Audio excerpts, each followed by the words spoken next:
एक बार विश्वामित्र जी और वशिष्ठ जी में इस बात पर बहस हो गई कि सत्संग बड़ा है या तप। विश्वामित्र जी ने कठोर तपस्या करके रिद्धि सिद्धियों को प्राप्त किया था, इसलिए वे तप को बड़ा बता रहे थे, जबकि वशिष्ठ जी सत्संग को बड़ा बताते थे।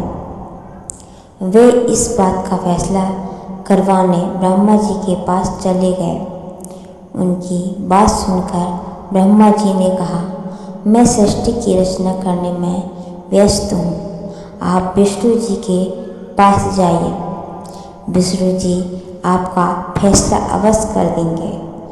अब दोनों विष्णु जी के पास चले गए। विष्णु जी ने सोचा, यदि मैं सत्संग को बड़ा बताता हूँ तो विश्वामित्र जी नाराज होंगे, और यदि तप को बड़ा बताता हूँ तो वशिष्ठ जी के साथ अन्याय होगा।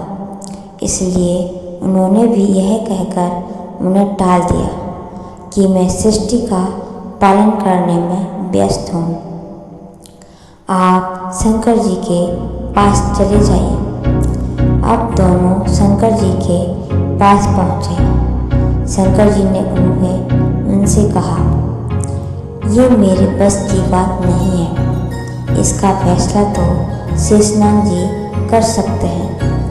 अब दोनों शेषनाग जी के पास गए। शेषनाग जी ने उनसे पूछा, कहो ऋषियों, कैसे आना हुआ? वशिष्ठ जी ने बताया, हमारा फैसला कीजिए कि तप बड़ा है या सत्संग बड़ा है।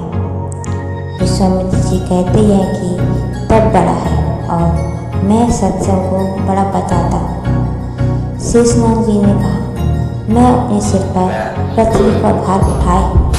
यदि आप में से कोई भी थोड़ी देर के लिए पृथ्वी के भार को उठा ले तो मैं आपका फैसला कर दूंगा। तप में अहंकार होता है और विश्वामित्र जी तपस्वी थे। उन्होंने तुरंत अहंकार में भरकर शेषनाग जी को कहा, पृथ्वी तो आप मुझे दे दीजिए। विश्वामित्र ने पृथ्वी को अपने सिर पर ले ली। अब पृथ्वी नीचे की ओर चलने लगी। शेषनाग जी बोले, विश्वामित्र जी रुको, पृथ्वी रसातल को जा रही है।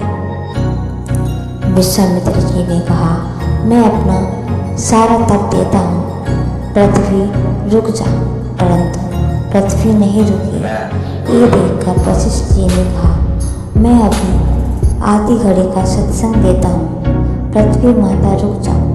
पृथ्वी वहीं रुक गई।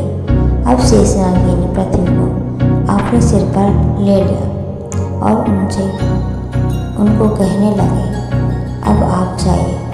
विश्वामित्र जी कहने लगे, लेकिन हमारी बात का फैसला तो हुआ नहीं। शेषनाग जी बोले, विश्वामित्र जी, फैसला तो हो चुका है। आपके पूरे जीवन का तप देने से भी पृथ्वी नहीं रुकी और वशिष्ठ जी के आधी घड़ी के सत्संग से ही पृथ्वी अपनी जगह पर रुक गई।